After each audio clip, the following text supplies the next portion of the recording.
Good morning and good afternoon, and welcome to Regulatory Training. Who says it has to be boring? And today I'm super excited to introduce our presenter, Barbara Gavitt, ITP, which is a site designation, and then Sila-F. She's Vice President of Product Development and Education for AD Banker. So in addition to being a long-time active member and contributor of SITE, she's a former board member of SITE.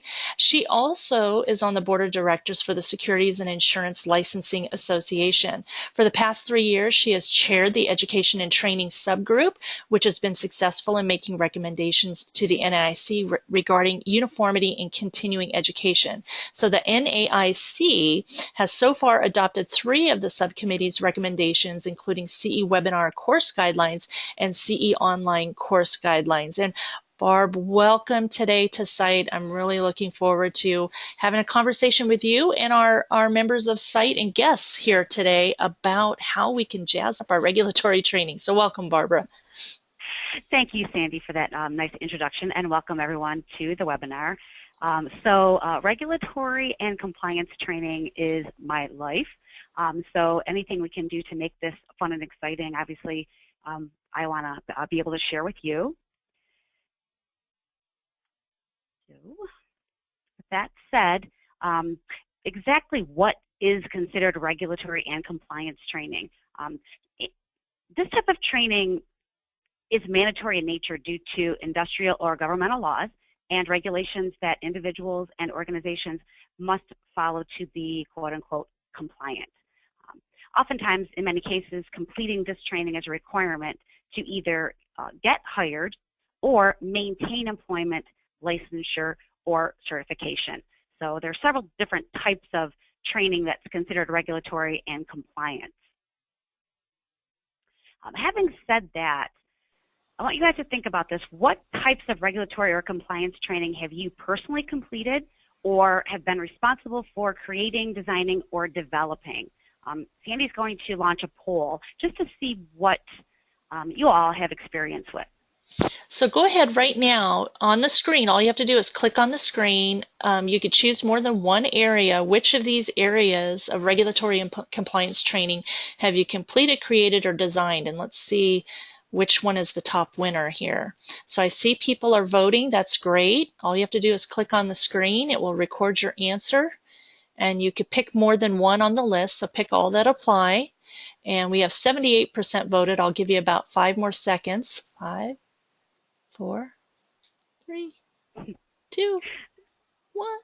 Okay, so we got 89% of you to vote, so that's good. Let me share the results with you real quickly. So it looks like the majority, 88%, pre-licensing continuing education.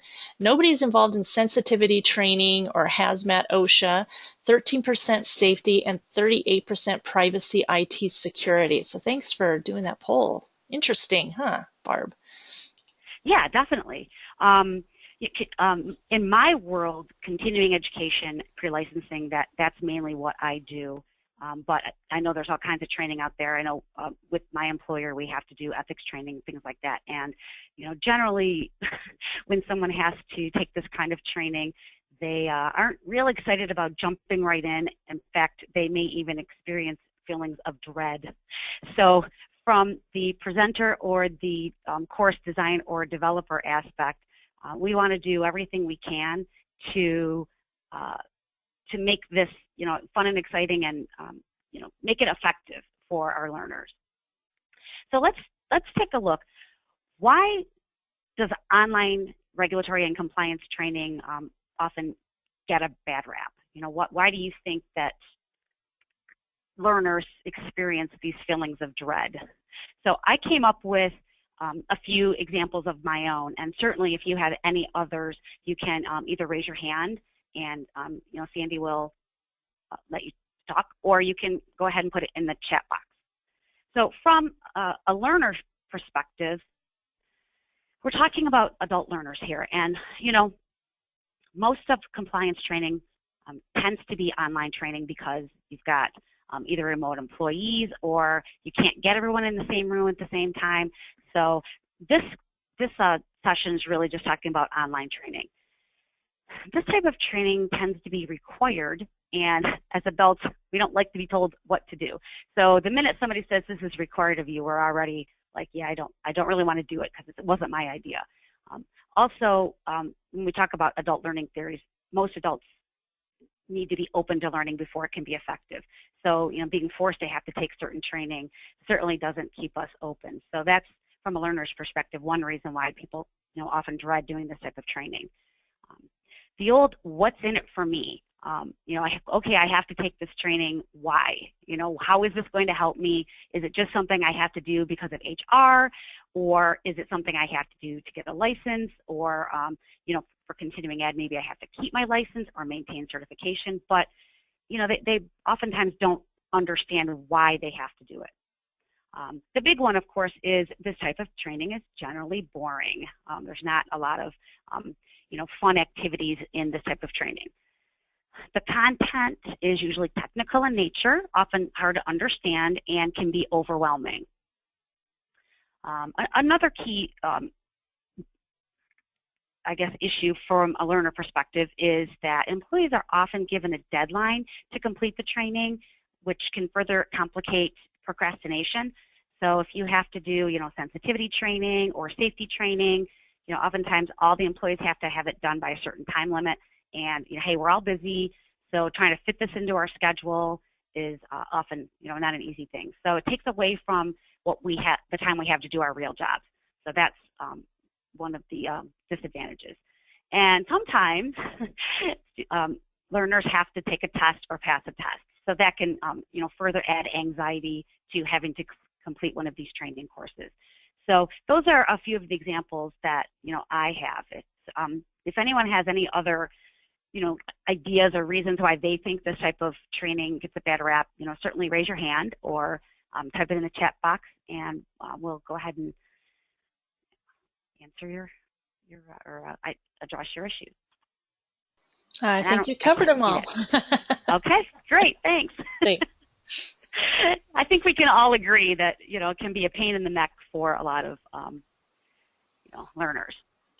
All right, so we've addressed the learners' issues, but of course, everyone on this call is really interested in the challenges that a designer or a developer or a trainer actually faces when creating these virtual online regulatory and compliance courses. So one of the big issues is that we have misinformed or uninformed leadership or stakeholders. And we're going to address all of these throughout the session. So I'm just making a list here. So that is definitely a challenge that we face when we are the ones who have to create the course. The content is usually boring or so generic that it becomes irrelevant and overwhelming. So that's a similar challenge that a learner has is, we're dealing with boring content and trying to, make it exciting, and they're having to consume this boring content. So that's definitely a challenge that we face. Some regulatory courses, and this is where we get a little more into the licensing and continuing education, have restrictions which are imposed by state regulations which limit creativity. So, adding certain elements into the course may not count toward the credits, and it ends up lengthening the course. And sometimes when you're taking these types of training courses, all you want is to be done. You don't want to have, an extra 20 minutes added on because of activities and videos. So that definitely can be a challenge when you're designing those types of courses. And, of course, it's hard to motivate learners who aren't interested in taking the training in the first place. So we've got to find ways to make this a little more exciting. So the challenges that we're actually going to address throughout the next hour or so are these exact challenges: misinformed leadership, generic and irrelevant content, motivation, boring courses, and overwhelming content. Does anyone in here in the session have any other examples or ideas of what can be challenging?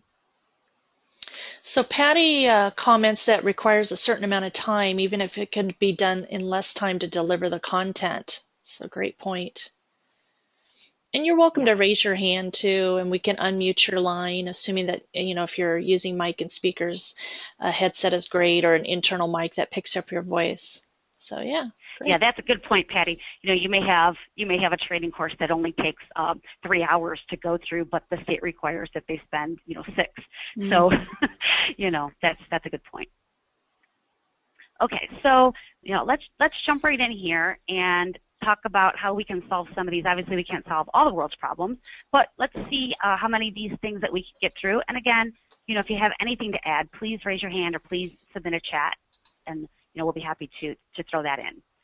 So one of the issues that we talked about, or one of the challenges, is misinformed or uninformed leadership team. So when you're challenged with having to create one of these types of courses, obviously you have to work with the stakeholders. Before an effective, keyword being effective, compliance training course can be designed, it's very important to make sure that everyone's on the same page. The leadership, stakeholders, designers, developers, subject matter experts, trainers, managers, everyone that's involved must agree on the goals and the expected outcomes in order for you to be on the road to success. So I know that's easier said than done, but everyone's going to have to join together to decide exactly what the purpose is of this training. And sometimes the training has to be done in a short period of time. It's kind of emergency or just-in-time training. So everybody's got to decide specifically on what it is that you're trying to achieve. The leadership team needs to provide feedback and confirm exactly which content is applicable and what's necessary to the audience. So it's important to get everyone together and make these decisions.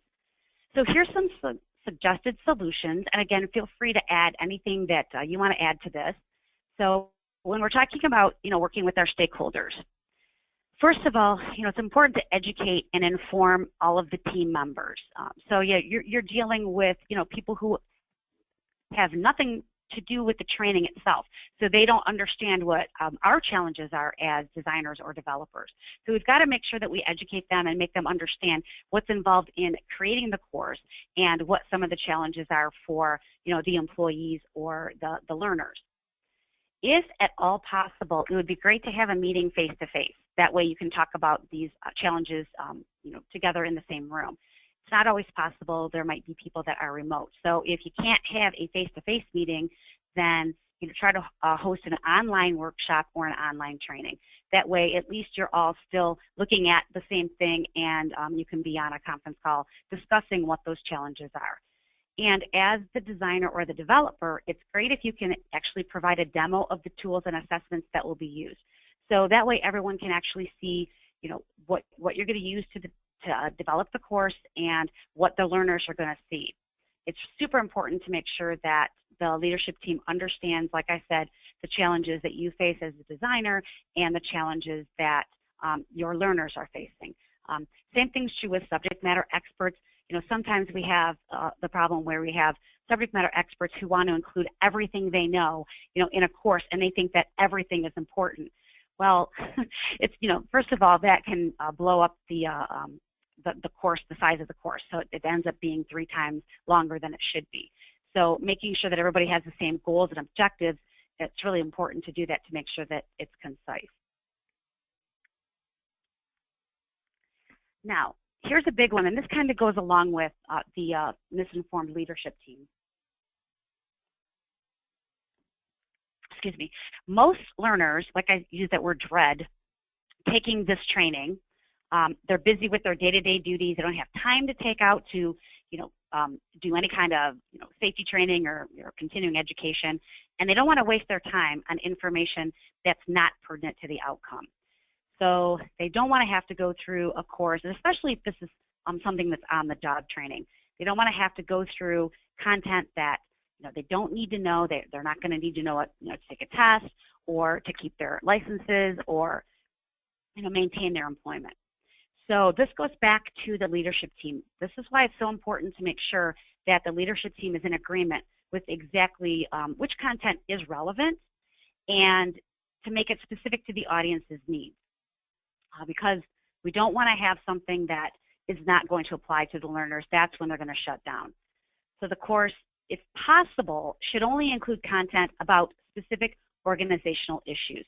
So if this is just something that is within, an organization's, department or company, then try to only include information regarding those specific issues and not just all the world's issues. That will bring it down to something that's more relevant.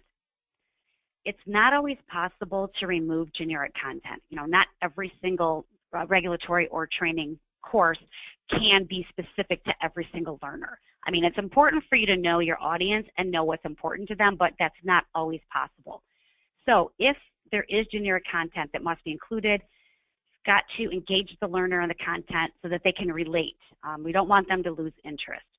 So we've got to find ways to keep the learner engaged, and that, of course, is the big thing when we talk about regulatory and compliance training. So these are some of the things that we're going to be addressing as we go through the rest of the course. All right, so we need to motivate these learners. In order for the training to be successful, the learner, student, employee, they must be motivated to participate. So there's a couple things that are involved with motivating our learners. First of all, they need to know what to expect from the training. So before they get started, and part of this has to do with us just being adults, and we don't like surprises. So we want to know what am I in for? What can I expect? So what to expect from the training itself, but then also what is expected of me, the learner. So as I'm going through, I need to know what am I going to have to do at the end of this. What makes this successful for me?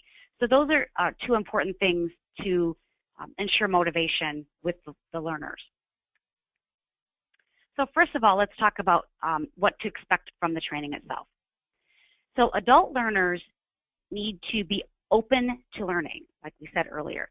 So reducing stress is a key factor in motivating learners to participate.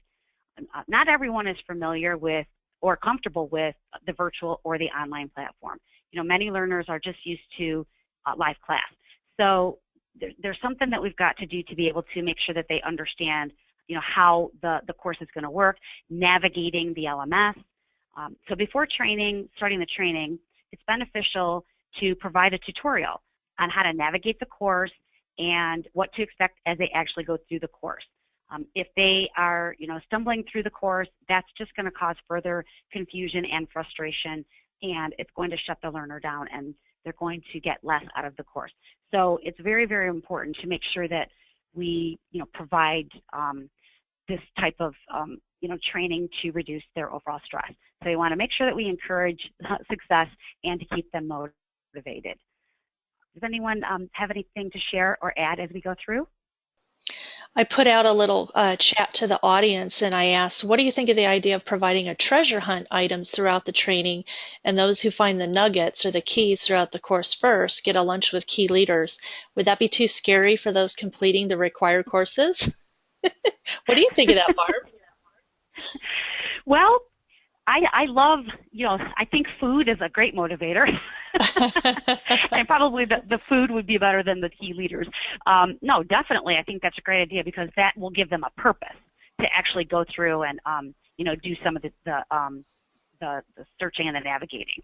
So, anything we can do to, provide them with some sort of a little reward is always a great motivator. Mm-hmm. I love that idea. So anyone else, if you're welcome to comment, and we got a quiet group this morning. We want to hear from you. What can we do to motivate them? Here we go. We have a lot of experience in this group. Right. So Clara's saying, sounds fun to me. The key leader gambit may be intimidating to newbies in the organization. Yeah. Well, it might help identify your emerging leaders and your high potentials, right? And that's, I don't know. Yeah. So Patty says depends. Well, maybe we could give them a gift certificate to the online company store. Yeah. And then they can buy something, right? Yeah. Goodies instead. That's great. Yeah, it's pretty funny how things get us motivated. Mm-hmm. Yep. Right.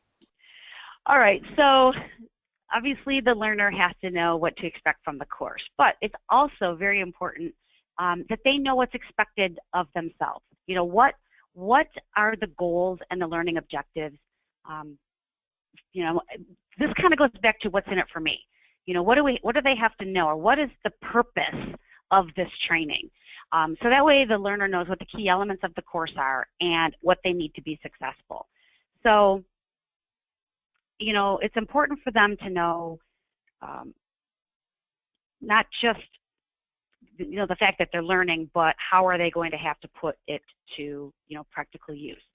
So here's what we want to do when we're creating the training is, first of all, make sure that important topics are tied to the learning objectives. So if we're going to have learning objectives, we have to make sure that those are based on the key things that we want them to get out of it. So they have to serve a purpose. And then make sure that, you know, that ties into what your outcome is. Will the learner need to demonstrate what they learned from the training? So in the end, if, you know, there are certain job tasks that they're learning, if this is some sort of a safety training, you know, are they going to have to demonstrate something within the course itself? Or, you know, once they're finished with the training, is there going to be some, you know, in-person training that they're going to have to demonstrate? Does the learner need to complete assessments along the way? So is there, you know, short assessments or questions or quizzes that they're going to have to go through? Are there any activities that they have to complete in order to be successful? Is there a final assessment? Is there an exam? And do they need to achieve a specific score to pass? All of these things need to be stated up front. Really important as an adult learner to know, you know, what they're going to have to do to get through this. Again, that just reduces the stress and anxiety. So a lot of this stuff all ties together. All right, so let's go back to that, what's in it for me. To motivate learners to participate, they also need to know why this training is important. You know, what's the goal here? What's our purpose? Stressing the real-world benefits and applications of the subject matter will provide the motivation needed to get them to the finish line. So again, it has to be relevant to the learner. They have to know why am I doing this? I mean, in order for this to be not something that they're dreading, we have to make this personal.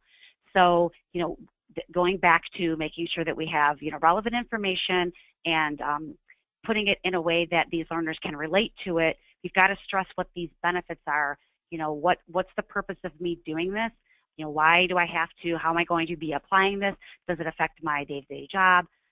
All of that will help motivate the learner, you know, to get through the training successfully.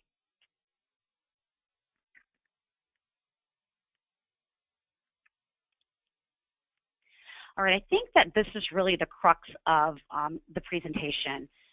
So we've talked a little bit about what some of the challenges are and what we have to do when we're designing and developing the course, and, you know, what we need to do to get the employee to be into it and to want to complete it.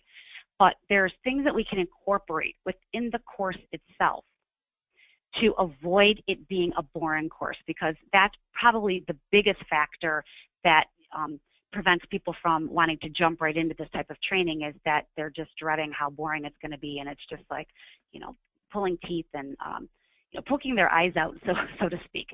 So we want to avoid that by adding some things into the course itself. So we know that this type of training is not usually associated with the words fun and exciting. And again, dealing with the course matter that we have, or the subject matter, it's really hard to make that fun and exciting. But just because the subject matter itself is boring doesn't mean the course itself has to be boring. So this is where I really, really need all you participants to chime in and give us more examples of things that I don't have on here, because, like I said, we've got a lot of experience at this, sitting through this webinar. So let's up the ante here, Barb, okay? Let's up the ante. So for every idea that you share, we'll put your name into a hat and do a drawing for a fabulous site prize, right? So you can put as many ideas as you want, but each separate idea entered into the question box gets an extra drawing prize, okay? At the end. That sounds awesome. Yeah. All right. So whatever we have to do, right? Right. So yeah, we want to talk about how can we add entertainment to an otherwise dull and boring course. So yeah, I've obviously got some ideas here, but I'm really interested to see some thoughts that you all have as well. All right, so let's take a look here. All right, so one of the, I don't know, I'm not going to say, but none of these are not necessarily in order of importance, but, you know, one of the fun things that, you know, I actually am very involved in is adding e-learning videos to a course. Now, there's some pitfalls, so you obviously have to be aware. We have to make sure that if we're going to add these videos that they are presenting the content in short spurts. You know, the recommendation, I guess, is under 5 minutes. Even to me, 5 minutes is pretty long. I usually try to keep my videos under 2 minutes, but I have a really short attention span. So I know for me, you know, having to sit there for a long time can be painful. So we want to make sure that we're doing these in little spurts. So, you know, making sure that they're short. This little phrase, micro lectures, I like that. It's kind of a new coined phrase. So, you know, just, you know, putting things out there in short spurts. Now, another pitfall with adding a video is to make sure that you keep the content current. So, you know, if you're designing or developing a course that's going to be used over time, you have to make sure that if you're going to, you know, have videos in there, that the content that's in the video continues to remain relevant and remain current. And also the technical side of things, to make sure that it downloads quickly. It can be frustrating for a learner if they're sitting there, you know, and firewalls, you know, can really, really prevent things from downloading quickly. So you want to make sure that you're aware, you know, get your IT folks involved and make sure that whichever source you're using is something that they can download quickly and that they can actually access it. You know, a lot of companies don't allow employees to go to the internet, so you've got to be careful with what you're using. So obviously, when we talk about videos, we can talk about YouTube videos, Vimeo, Wistia. I've not used either of those two, so I have no experience with those. Powtoon, I've created a lot of videos with Powtoon, GoAnimate, and VideoScribe. Those are a few of the examples that I have with videos. So I'd just like to have a raise of hands to see how many of you have actually created videos for your online courses. So go ahead and raise your hand if you've used video for your online courses, and so far just Cheryl and Greg. Okay. Yeah. Well, this is an opportunity to explore. You got to play. That's right. Yeah.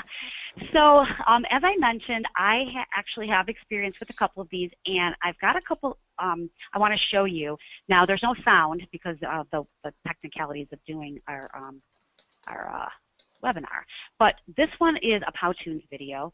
So you can't, like I said, you can't hear the sound, but I will tell you right now that the sound is music. I did not, these ones in particular, I did not do any voiceovers, but Powtoon's actually, the newer version does allow you to do your own voiceovers. You just have to make sure that it's quality. So this was just a fun little video. I did this, I don't know, maybe 2 years ago for the Sila Foundation. So it was just one of those few things that I had a good time with. So this is one example of Powtoon. And I've actually got two that are Powtoon videos that I wanted to show you real quick. That's not what I wanted to do. Sorry. Oh, here we go. This is awesome. Here we go. Here's another one. Just a quick. So this one has a little more color. And like I said, I chose to use music in the background because the words are all here and the students can read the words. This was, like I said, such a simple video to make.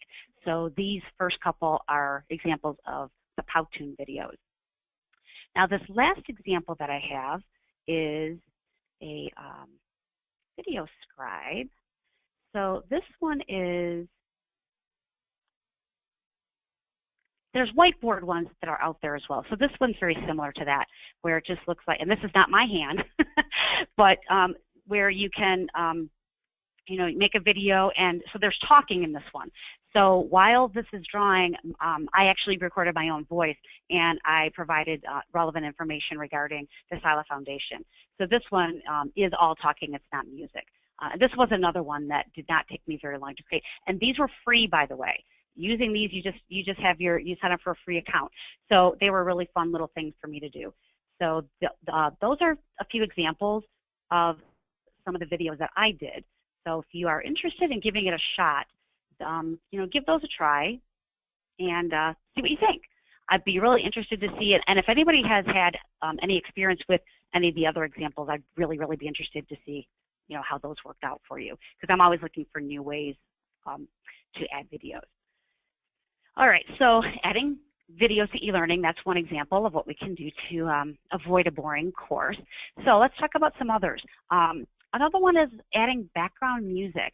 So if we have auditory learners, this is another way that auditory learners learn effectively is to listen to music.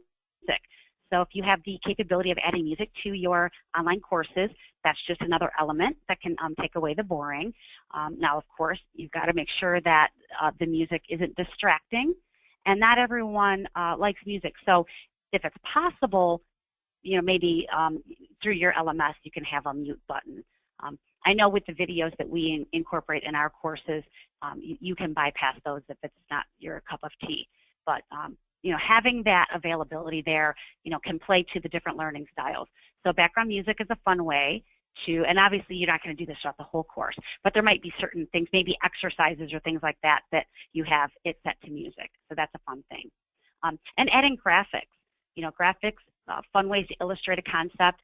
Again, if you have someone who is a visual learner, graphics are great for helping them understand concepts. The thing is, you've got to make sure that the graphics that you use have a purpose. Otherwise, the course is going to look cluttered. So whenever we talk about adding activity or entertainment, it has to serve a purpose. We can't do it just to do it.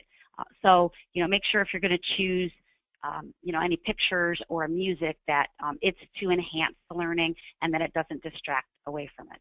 So those are two more ideas. Providing real-life examples. So again, this goes back to making things relevant to our learners. So allowing them to relate the content to their personal lives will, help them get buy-in.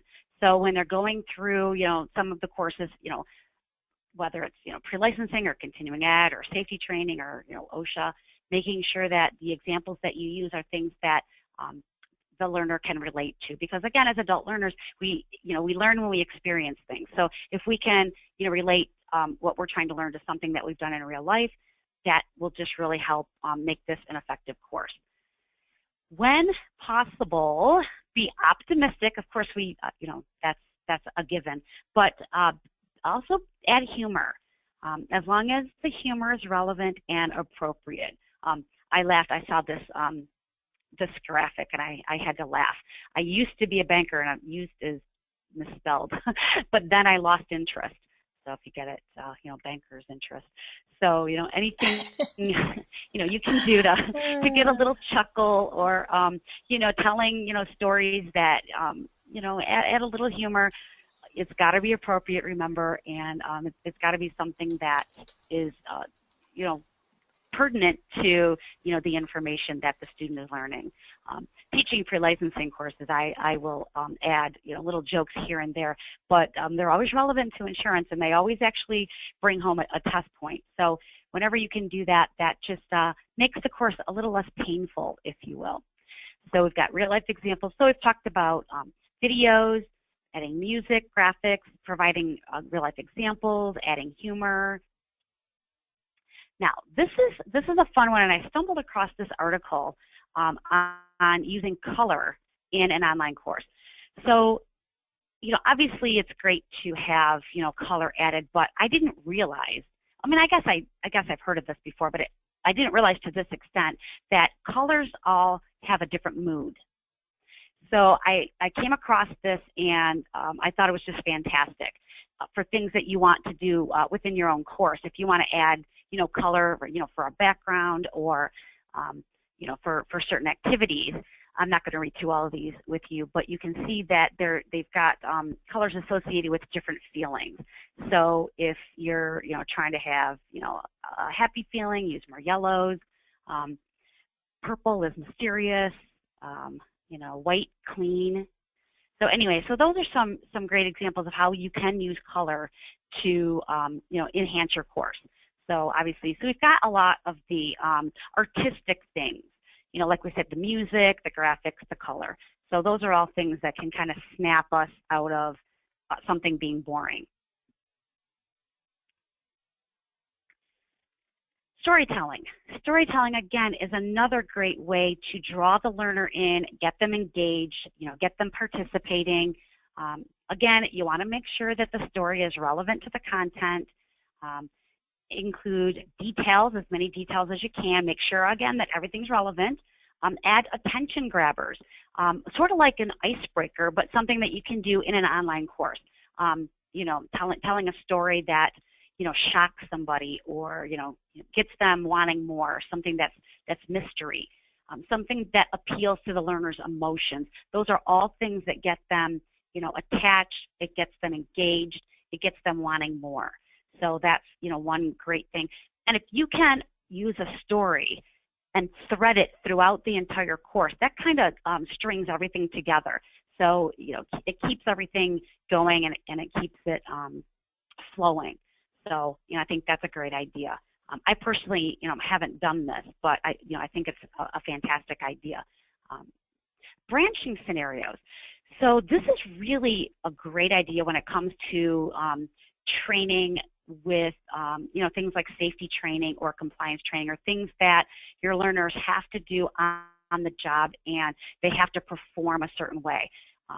Safety training, I think, is a great idea for using branching scenarios. So this would be an activity within the course where the learner has to make a decision.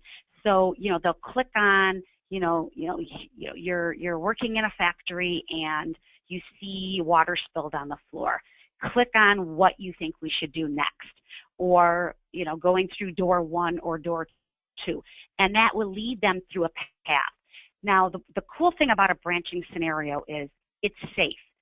You want your learners to experience things within the confines of the course before they get faced with making these decisions in real life, especially when there's safety involved. That way they can make choices, and it's safe for them to fail, because they can learn from that failure without hurting anybody, hurting any real people. So it allows them to, kind of learn trial by error. What is the best way for me to solve these problems without having to be put in a real life situation. It allows them to experience the outcomes of their decisions in a safe setting. So those are great. Now, again, as long as your LMS will allow you to be able to offer these different types of activities. So I think those are really fun ways of getting people engaged. Has anyone used the branching scenarios, or even participated in a course that have used these types of scenarios before? Yeah, raise your hand if you've ever used branching scenarios before, where you allow the learners to make a choice and they can go different ways to experience the outcomes. That's something, if you haven't used it, I don't see anyone raising their hand. So this is definitely something you want to add to your courses, branching. Yeah. Right. I did not see anyone raise their hand. Well, one of the latest and greatest, and this isn't really new, but I think it's just getting a lot more,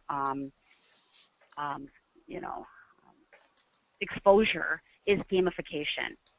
Gamification is activities built within a course, such as creating levels within a course, creating challenges and rewards that motivate learners. So not just, the things like we were talking about with having dinner with, your leadership team, but these are types of rewards like points, awarding points to users for reaching a certain level, or getting a certain score on a quiz, showing a progress bar, even something as simple as that to see how far they've gone through the course is even an example of gamification. And again, it does motivate because it shows them, okay, this is how far I have to go. This is, how far I've gone. Things like issuing virtual currency. I thought that was a fun thing. So maybe, like I said, you could use that virtual currency to buy something online, or it might get you something, within your organization. So that's a fun thing. So by, doing certain things within the course, then you are being motivated by being rewarded. So we think video games, and putting this type of gamification in an online course doesn't have to be super hokey. There are certain things you can do. I've seen these types of courses where you even can create your own avatar and things like that, where you can be more creative and you can personalize the course. These are great ideas when you have a course that's going to take place over a longer period of time. I can't see you putting all that effort into something that's only a 3-hour course, because you spent as much time creating your avatar as you have going through the course. But when you have something that is a longer period of time, or maybe there's a series of modules that someone has to go through, adding these types of features into a course, I think, is a lot of fun. And also, if you can allow your learners to post accomplishments on social media, so if they, reach a certain level, then they can, post it to Facebook or whatever. So, that's always a fun thing. There are what we call leadership boards, where you can have employees or learners compete against each other. So, the further you move up to the leadership board, that's posted, and you can post something like that on Facebook. So it kind of adds a competition method to the course. So, I think those are fun things. Again, as a designer or a developer, you've got to do some background work on your LMS or the different platforms that you're using to allow you to be able to do this. But it's kind of an up-and-coming thing, and I think it adds a lot of fun to it, and it can add some camaraderie as well. So I think that's a fun thing. I'm curious on this one. Has anyone ever used any kind of gamification in a course? Raise your hand or give us a chat. I know Greg has used it because he loves it. It has two huge benefits for him. It brings out competitiveness of participants, as well as consistent reinforcement of key ideas and creating stickiness. Awesome. Yeah. Yeah, that's great. So yeah, I'm excited to incorporate this into some of our future courses, but definitely some fun things. And especially, a lot of our learners are millennials, so we've got to find ways to draw them in and get them engaged. They aren't used to just sitting there having to click through stuff. They're used to video games and videos and fun things like that. So that's making our jobs as designers a lot more challenging, and having to find new ways to keep our employees and learners motivated. So I think gamification, in fact, I know that we've done webinars on gamification, and those are hour-long presentations all by themselves. So we're just kind of adding this in here as a bullet point. But all right, so we've gone through a lot of the ideas with taking the boring out of a course. Are there any other ideas, anything else that you guys can add to? Well, let me share with you, while you were sharing great ideas, so was our audience, and I think it's because they want to be entered into that prize drawing for a fabulous site item, because John weighed in 7 times, Patty 8 times, Lori 5 times, Greg 6 times, Clara 5, Bill 2, Kelly 1, Cheryl 1. So I think we've got almost all of our participants, but I do want to share some of the ideas that they mentioned. Let me just start here. Clara gives out tokens for redemption at the company online store for our participation in pop quizzes throughout the course. Great. And Lori has some lighthearted cartoons and sound effects to the online security and privacy procedures that she created that all employees had to take. I like that. Awesome. Yeah, cartoons are fun too, right? Yeah. Clara, pop quizzes every 15 minutes or so during the session. I make it clear participation, not necessarily a correct answer, is the key to receiving a token. I like that. So it kind of adds interactivity. Yeah. Yeah. So we have those tactile learners or those kinesthetic learners that have to be doing something, touching something. So that helps them to participate. Great. Patty says use newspaper and current events to demonstrate an issue and talk about crazy claims and errors and omissions when it went wrong. Those are really good. Yeah. The Stella Awards, have you ever heard of those? I think they're called the Stella Awards. Those are stories of people in the insurance world. Bill might have an idea of some of these things, where it gives like really silly, crazy, outlandish examples of things that people have done and actually died from. So yeah, we'll have to provide a web link for them. So I'll look that up. So Cheryl says she uses a sports theme, which is great. Ooh. And then John, sound as related to the subject matter. For example, like a tornado siren when talking about tornadoes. Ooh, I like that. That's a great idea. Yeah. Greg likes to use entertainment. He says it can be good, but he also finds facilitating discussions where the participants can share their expertise. He finds that people are, if they're allowed to share, they're more open to learning. I love that. Absolutely. So in a lot of the online courses, not all online courses are asynchronous or synchronous. Some of them are asynchronous, so they're able to share ideas, or they can, share ideas through a group discussion. So, right. Yeah, great idea. Yeah. John says you can't beat short videos. I agree. It gets your audio, it gets your visual learners. It kind of hits everybody at once. Right. And then Lori, she uses scenario-based questions to get the students thinking. Great. Yeah. Well, that's a little bit of the storytelling too, because it's giving them a scenario and it's applying what they've learned. So those are great assessments. Right. So now I know there was a question too. Bill had a question about let's see. Do you use royalty-free music, which is really, really bland, or do you have the ASCAP/BMI licenses to use the music you want when you're creating these courses?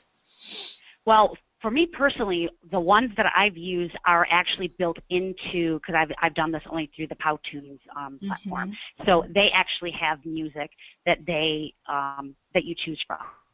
So it's already included. Okay. And then, of course, the more you pay, it's a subscription, of course. So when you move past the free and into the different, levels that you can purchase, then you get more choices. So I've never gone outside of what's already offered to be able to do that. Maybe I think on YouTube you might be able to pull some stuff, but then again you've got the video on that as well.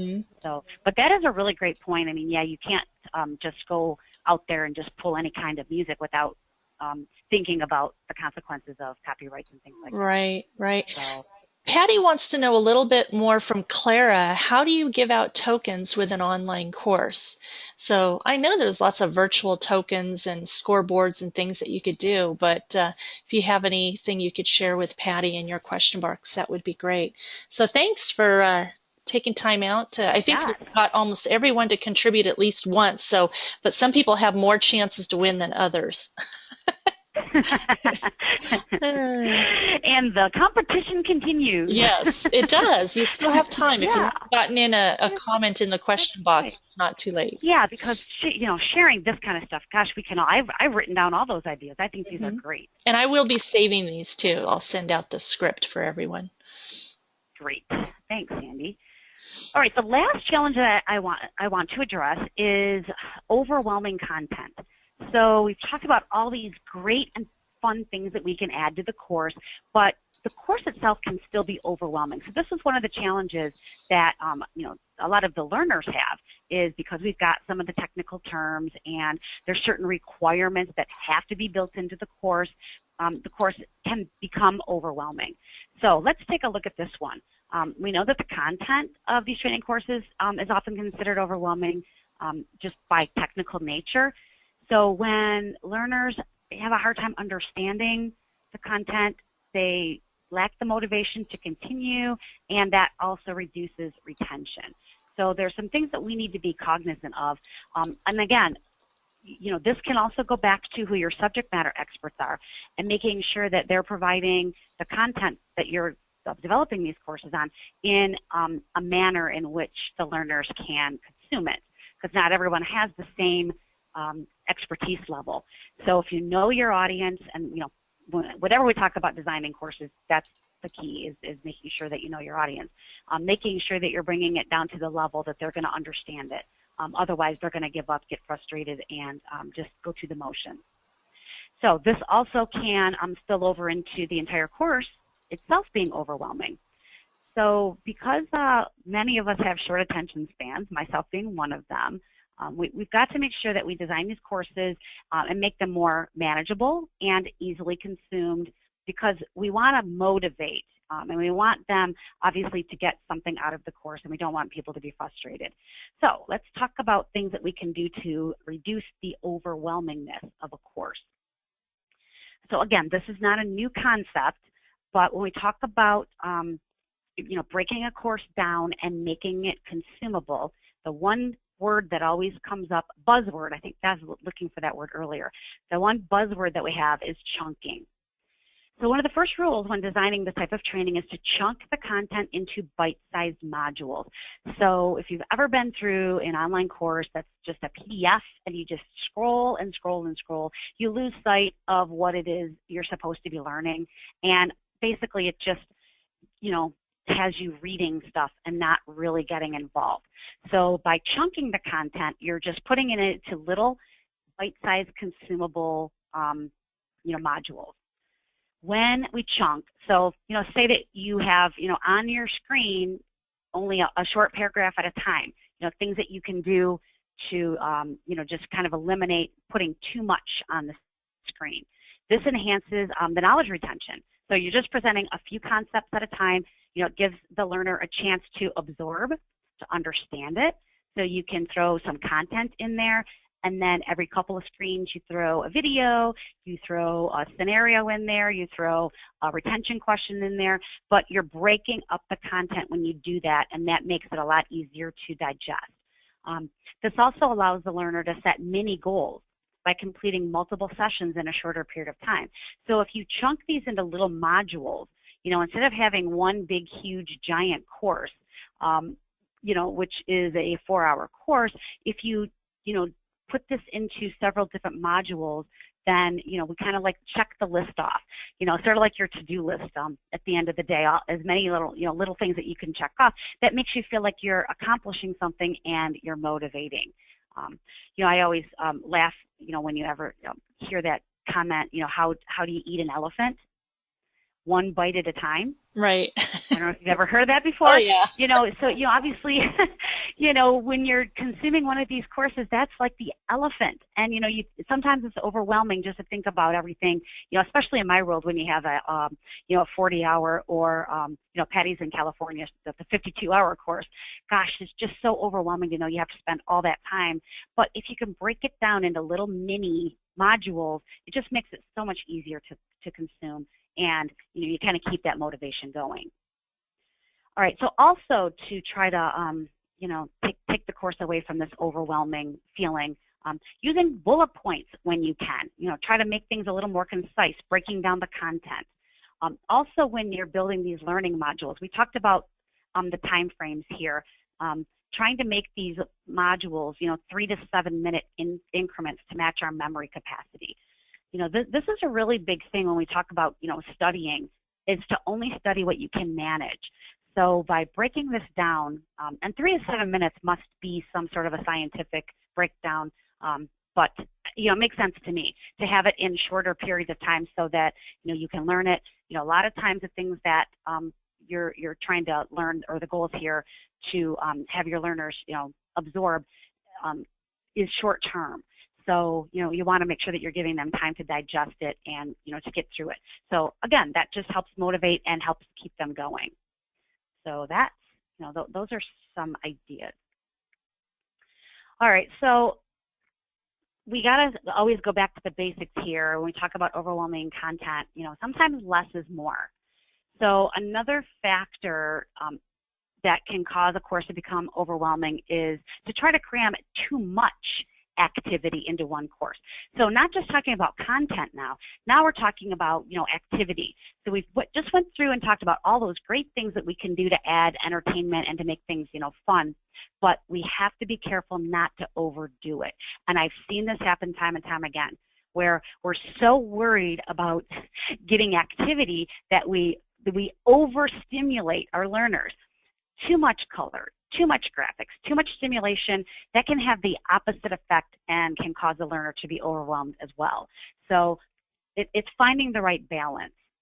So I think that's very important to keep in mind, that too much stimulation can have an adverse effect. So making sure that the design is clean and well organized with minimal graphics. So adding graphics is great, but keep it to just what's necessary, and go back to the colors and the things that we talked about earlier, and make sure that you're not overstimulating someone by adding too many graphics. And I love this picture of this baby, with the mobile. And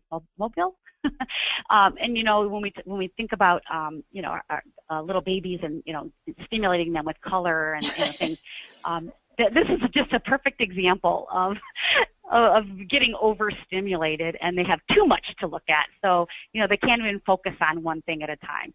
So we have to really make sure that when we're designing, that we aren't overdoing it, trying to overcompensate by adding too much. So we want to stick with that, less is more. Another key thing here is we call this micro-learning. So instead of having maybe one course that's 4 or 5 hours long, what might work is having mini courses, and not just mini lectures within the course, but mini courses themselves. So this is called micro-learning. So micro-learning is another idea that can be implemented to diminish that feeling of being overwhelmed. So it's creating several short courses instead of one really long course with many lessons and subtopics. So, if that's an option, that would be great. This is a great alternative for training that needs to be used immediately on the job, because you can just provide what they need to use right away, and then you can, break it down. It also provides short, concise, relevant content delivery. And typically it's a lower cost to design, since the lessons don't have to flow. So if you're able to create 5 little courses, you don't have to worry about tying all that content together, because it doesn't have to. They're separate courses. So, those are some great ideas for, taking the overwhelming out of it and just adding short spurts. So, separating your courses themselves. So that's called micro-learning. All right, so in conclusion, now in the background, these are supposed to be zombies. Once the challenges of designing a regulatory or compliance training course have been identified, you can overcome these challenges by following some of the solutions outlined in the webinar. Not all of these solutions are going to work for everyone, so you have to make a list of your best practices that meet your budget and time constraints for the specific type of training that you'll be designing. Okay, so now you're armed with some information. It's time to go out there and start implementing your best practices to bring your course back from the dead. Barb, thank you so much for a great session, and thank you to all of our participants today for sharing your ideas. I'm going to go ahead and save the chat log and save the question logs. And you guys have a great week. We hope to see you at the site conference in Minnesota. And again, Barb, thank you for sharing your expertise and your talents today. Great, thanks.